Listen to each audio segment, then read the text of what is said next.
Bonjour les petits enfants, c'est Papinogo. Aujourd'hui, déballage de Onitama. C'est un jeu. Si je vous parle d'échecs et de cartes, quel est le rapport? Onitama. Alors, la personne qui a conçu le jeu s'appelle Shinpei Sato. L'éditeur français est Igihari.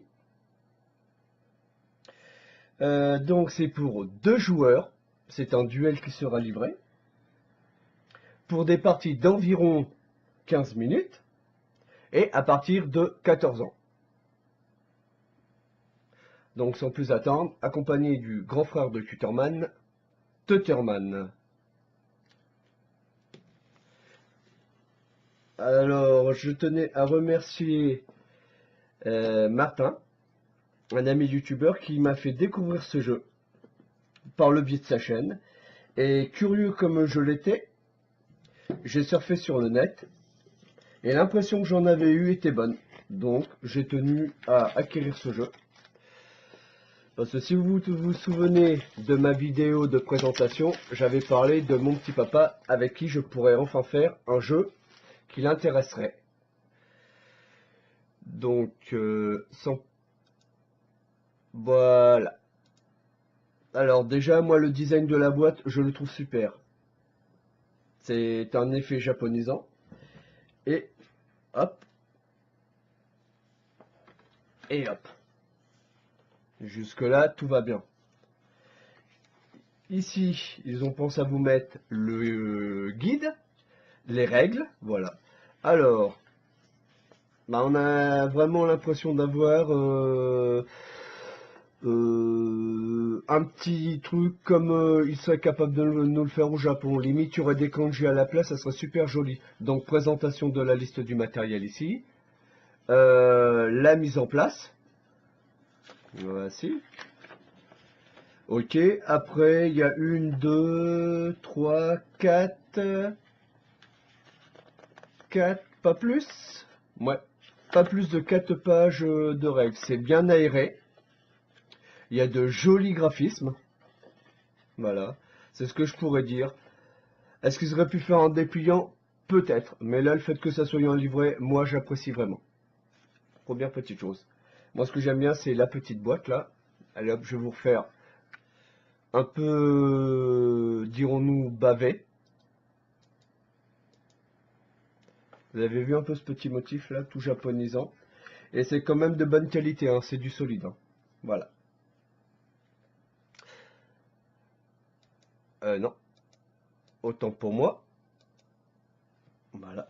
Alors, après, ici, nous aurons ce qui me semble être toute la zone du jeu. Alors, on va essayer d'enlever le plateau qu'on mettra en dernier. Et comme vous pouvez le constater, ils vous ont fait vraiment un bel insert. Et là, je me rends compte que là où vous avez les cartes, vous avez quand même largement la place pour sliver les cartes. Donc ça, cela vous servira, tant qu'à faire, tu peux me donner, voilà.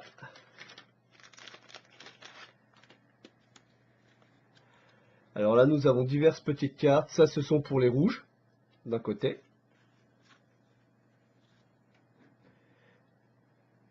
Les vertes, des bleus.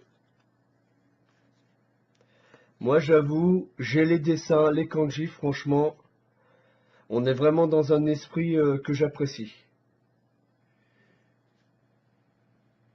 Il y a même des petites explications d'après ce que je vois sur les cartes, enfin ça c'est sympa, il y a environ 16 petites cartes. Voilà, que je vais poser ici. Je vais essayer d'agrandir encore une fois. Voilà. Après, donc, ici, nous aurons le maître. Oh, il a une bonne petite tête de vainqueur. Voilà, ici.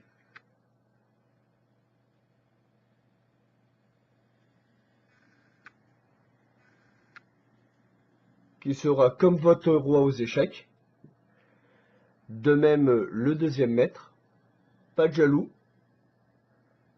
En fonction de ceux qui aiment la couleur bleue, de ceux qui aiment la couleur rouge, voilà. Ben, après, les disciples.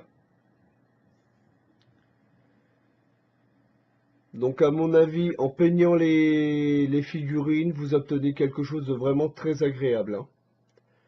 Moi, j'avoue que là, ici, petite déception, ils auraient pu enlever les dernières peluches, hein, de plastique faudra que je gratte avec un bout de tuteur. Vous voyez, petit défaut, moi je dirais c'est ça. C'est ces petites peluches que j'ai sur le côté qui fait que voilà quoi.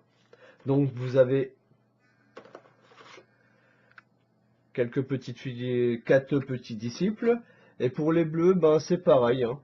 Bon, le design est assez sympa quand même des figurines, hein. C'est pas non plus des chefs-d'œuvre en péril comme des figurines de jeux de plateau. Mais je trouve que quand même c'est correct au niveau du design. Voilà.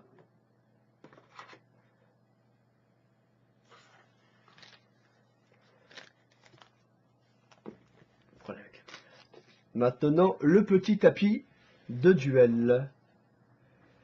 Je vais vous le poser comme ça ou vous préférez comme ceci. Voilà. Donc il est assez sympa. C'est un petit 2000 d'épaisseur.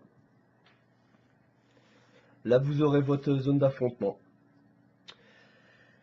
Hop là.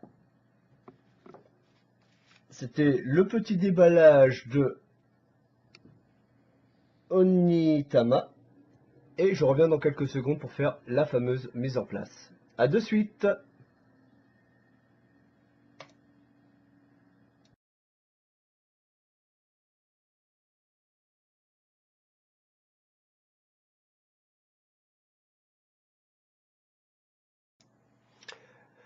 Pour la mise en place d'Onitama, ce n'est pas compliqué.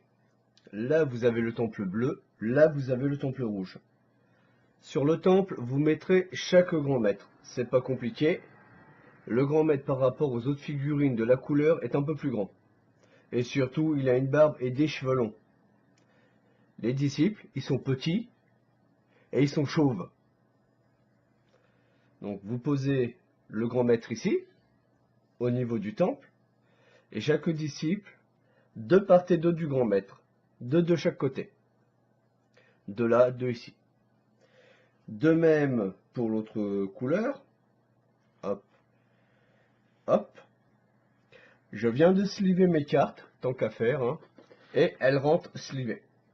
Maintenant, il faudra 2 cartes pour les bleus. Voici. Voici. 2 cartes pour les rouges. Voici. Et voici.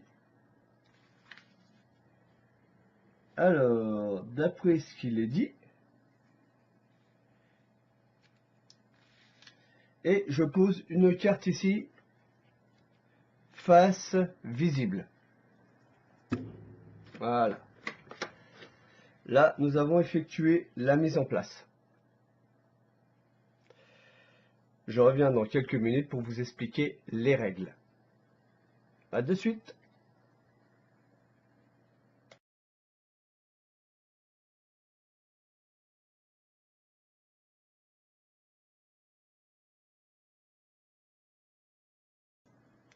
Les règles selon Onitama. La première chose, comment gagner la partie ou mettre fin à la partie. La première s'appelle la voie de la pierre. Je prends le maître bleu. Il suffira de capturer le maître bleu soit avec le maître rouge, soit avec un des disciples rouges. La première façon de mettre fin à la partie. La deuxième façon de mettre fin à la partie, qui est peut-être un peu plus subtile pour les fins stratèges, c'est-à-dire que le maître rouge, tout en se baladant et en esquivant tous les disciples de maître bleu, vient s'asseoir sur le temple bleu. Deuxième façon de terminer la partie. Maintenant qu'on a vu comment gagner, qui commence? Alors, dans le cas présent, bien sûr, hop, pour faire simple, voilà. Comme vous pouvez le voir, au niveau des cartes, vous avez ici, là voilà, là et là, vous avez des petites icônes, rouge et bleu. Tout simplement, si il n'y avait que des icônes rouges, à ce moment-là, le joueur rouge jouerait en premier. S'il n'y a que des icônes bleues, le joueur bleu joue en premier. Et sinon, dans le cas où il y a égalité au niveau des sorties des icônes, ben, au pire, faites ciseaux, ciseaux, feuilles, pierre, je crois que c'est comme ça s'appelle. Voilà. Et vous serez tranquille. Maintenant qu'on a vu qui commence, qui gagne, comment l'on joue? Comme vous pouvez le voir, ça ressemble à un jeu d'échecs. Mais simplement, tous vos déplacements seront faits avec les cartes. Donc j'explique simplement. Sur chaque carte, vous aurez dans le quadrillage du plateau et un point foncé. Donc c'est pas compliqué, je positionne ma pierre là. Et là, par rapport à la menthe, les possibilités de jeu. Possibilité de se déplacer. J'ai trois possibilités. Je peux reculer. Je peux aller sur la droite en me décalant devant. Ou alors aller sur la gauche en allant vers l'avant. Donc j'espère que j'étais clair. Donc si je décide de jouer la menthe, parce que rouge joue en premier, hein, pour l'exemple. Donc je décide de prendre mon petit disciple. Aller derrière, je peux pas aller parce que c'est la fin du tapis. Donc je ne peux aller que devant. Aller dans le coin, est-ce rentable? Pas à première vue. Aller devant le maître, pourquoi pas, sait-on jamais. Parce que même si on a accès aux cartes de l'adversaire, ça peut nous permettre de calculer nos coups. Et à savoir que certaines cartes, vaut mieux les garder pour plus tard. Donc je vais me déplacer sur la droite. Sur la gauche, rectification. Je pose ma carte ici, celle que j'ai utilisée, pour la laisser à mon adversaire pour le prochain tour, et je prends la carte qui était sur le côté. Car, lors de la présentation, de la mise en place du jeu, j'expliquais que chaque joueur a 2 cartes, plus une autre qui est positionnée là. Après, mon adversaire va jouer, pareil, il va réfléchir. À ce moment-là, je vais jouer ce petit perso-là. Je vais prendre le lapin. Comme vous pouvez le constater, il ne peut pas jouer la case qui serait là, parce que c'est derrière et c'est hors plateau. Il ne peut pas jouer la case qui est située ici, parce que il y a le maître. Il ne peut jouer que la case qui est ici. Donc il jouera cette case-ci. À ce moment-là, il pose sa carte ici et prend celle de l'adversaire qui était posée sur la gauche. Et ainsi de suite. Jusqu'à ce que l'on atteigne une des phases finales. Maintenant, je vais réserver ma première partie à mon commanditaire de jeu, Mathieu, couleur du jeu. Je filmerai cette partie pour vous montrer comment l'on y joue. voir toutes les mécaniques du jeu. Maintenant, si la vidéo vous a plu, petit pouce bleu. Si la vidéo ne vous a pas plu, c'est peut-être possible, un petit pouce rouge. Si vous souhaitez un commentaire, laissez-moi un commentaire et j'y répondrai. Et si vous souhaitez ne pas manquer cette rencontre en exclusivité mondiale de mon vendeur des couleurs du jeu face à votre youtubeur Papinoga, faudra vous abonner pour voir qui réussit à battre l'autre. Sur ce, des quatre coins du monde, je vais vous faire des tas de bisous. Voilà. Et aussi vous souhaiter une bonne journée ou une bonne nuit en fonction de l'heure à laquelle vous regarderez la vidéo. Allez, à ciao, bonsoir.